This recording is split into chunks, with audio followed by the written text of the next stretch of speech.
Mr. Rick. He was a past curator for the museum. Okay, what was her name? What's her name?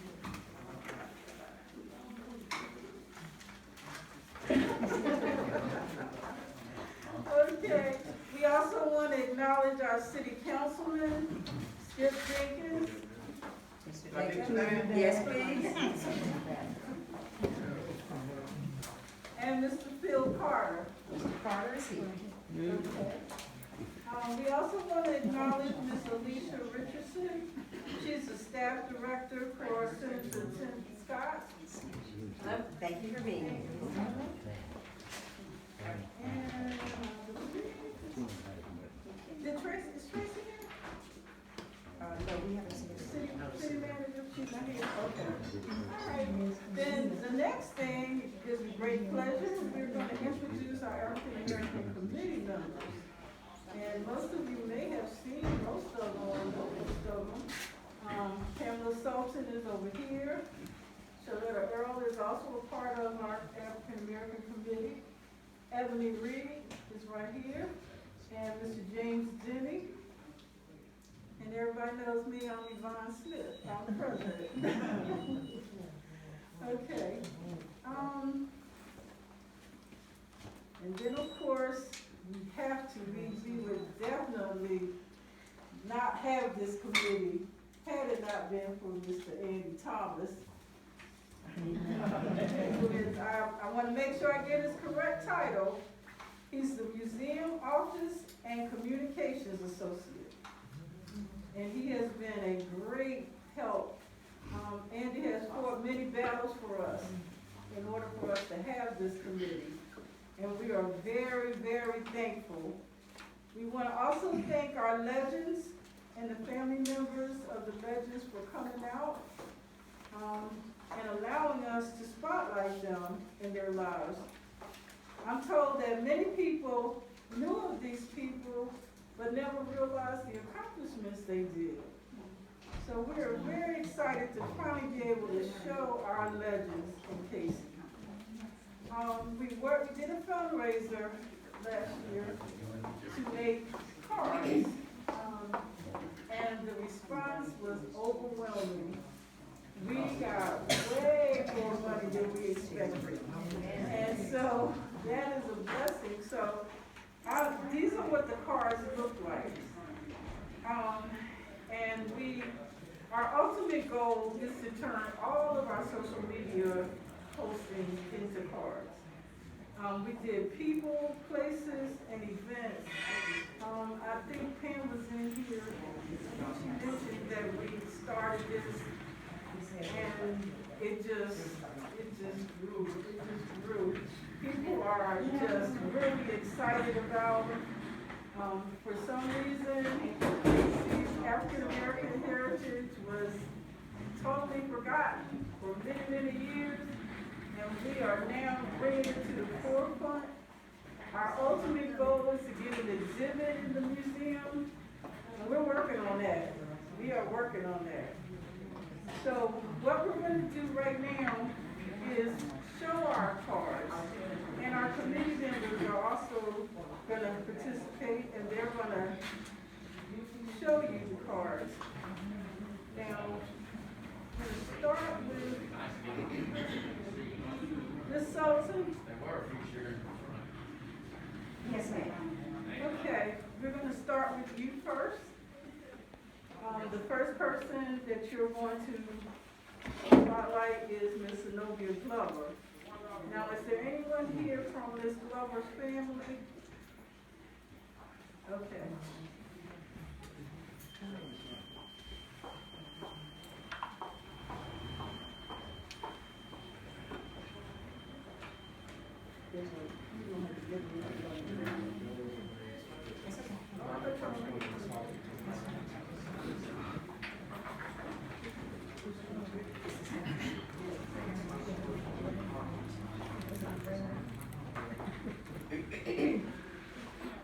Ms. Glover is one of the many seniors that, I'm sorry, Ms. Glover is one of the mature adults in our area, let's put it that way.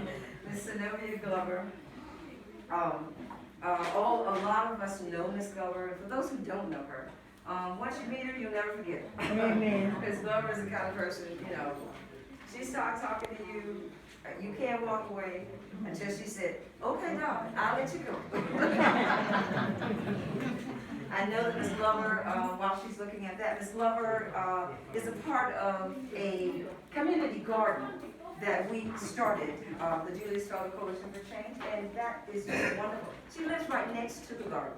And I can tell you, if somebody just go in the gate, she let us know.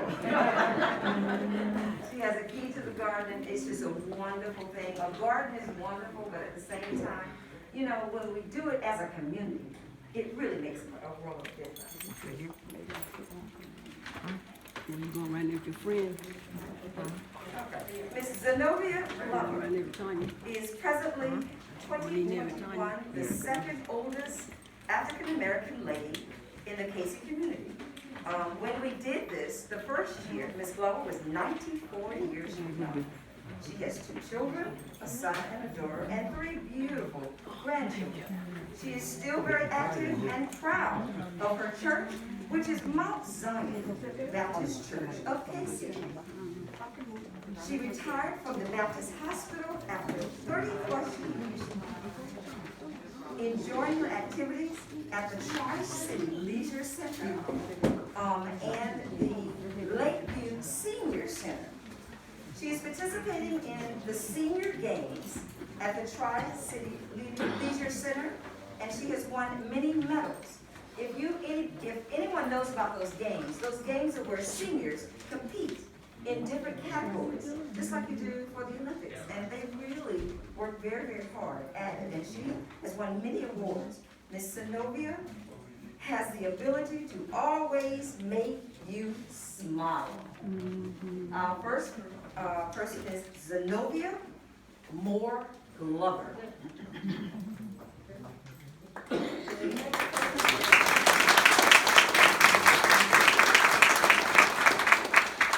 Is Cayce Brown, is there any family members here? Like Buster Stand? Everybody just Just have your hand. This is the code. Everybody just got their hand up. Cayce Brown. Sisters, okay?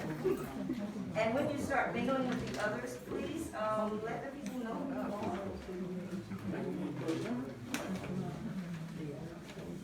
How many of us are enjoying our program today? As they're mingling.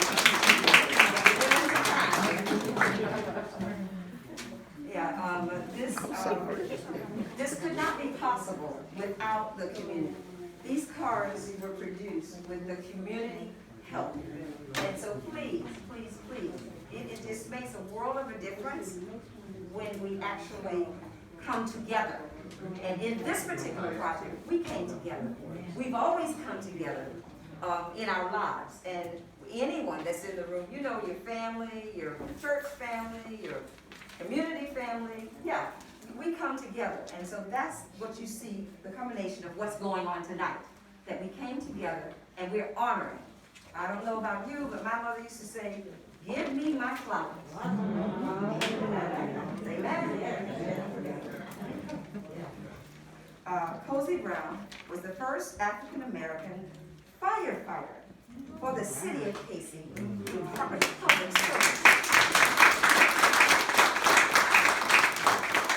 In 2008, Cayce died in a tragic accident at the age of 42. Cayce Brown. Of course, you know we live in the technical age, and I don't care what you say. These are great. But when they go down, we just have to keep talking. That's Cayce Brown. Again, we have cards. So these ones that we're doing tonight, we have cards that's actually showcasing. This was on for anybody. You can go to the Facebook, which is in Cayce for the Cayce Museum. And all that we have published in the last 3 years, well, we'll go the first year that we did it, then the second year, first year we did 29, the second year 12, and the next year it was another 12.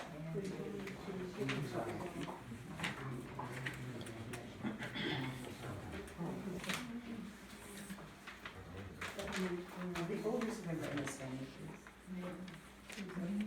We present these cards to you, to your family, honoring you for his service.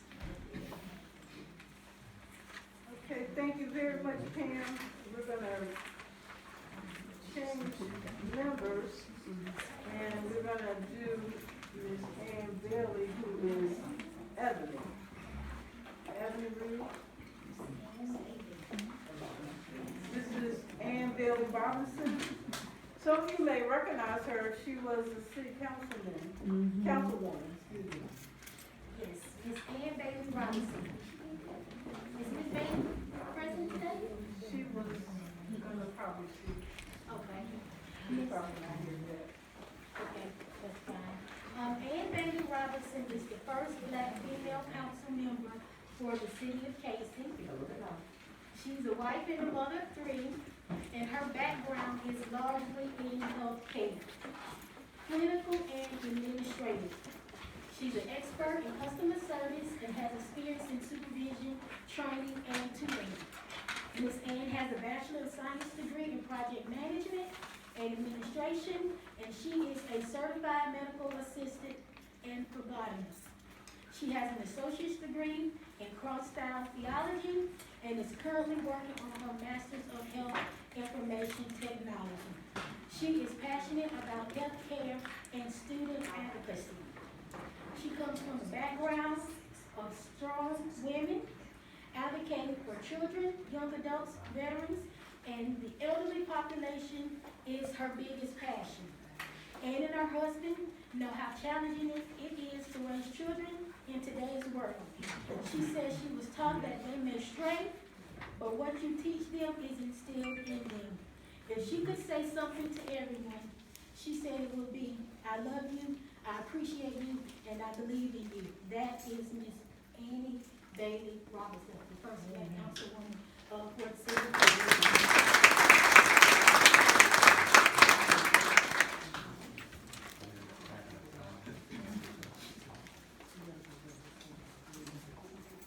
Okay, our next legend is Mr. Ben Jackson.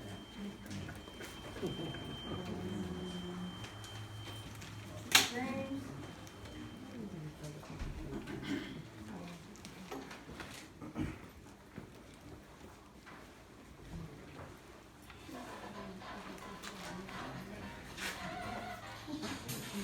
Everyone, please put your cell phones on vibrate, please. Vibrate with the phones. Thank you. Good evening, thank you for coming tonight. We appreciate it. Ben Jackson Jr., born February 7, 1932, died April 30th, 2016. Ben Jackson Jr. was born in Cayce. He lived his entire life in Cayce.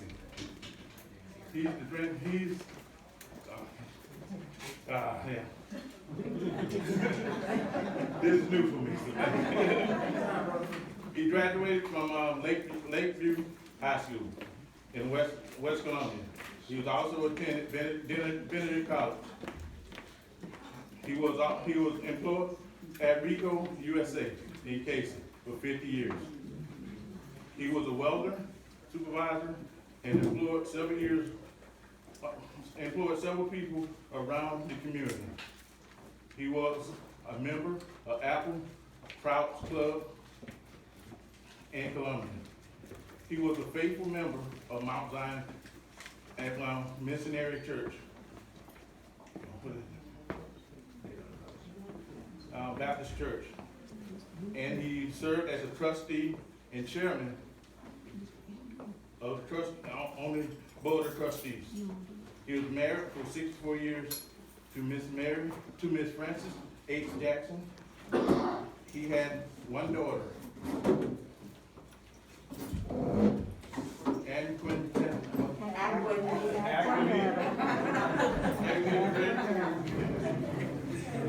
one son, Harold Jackson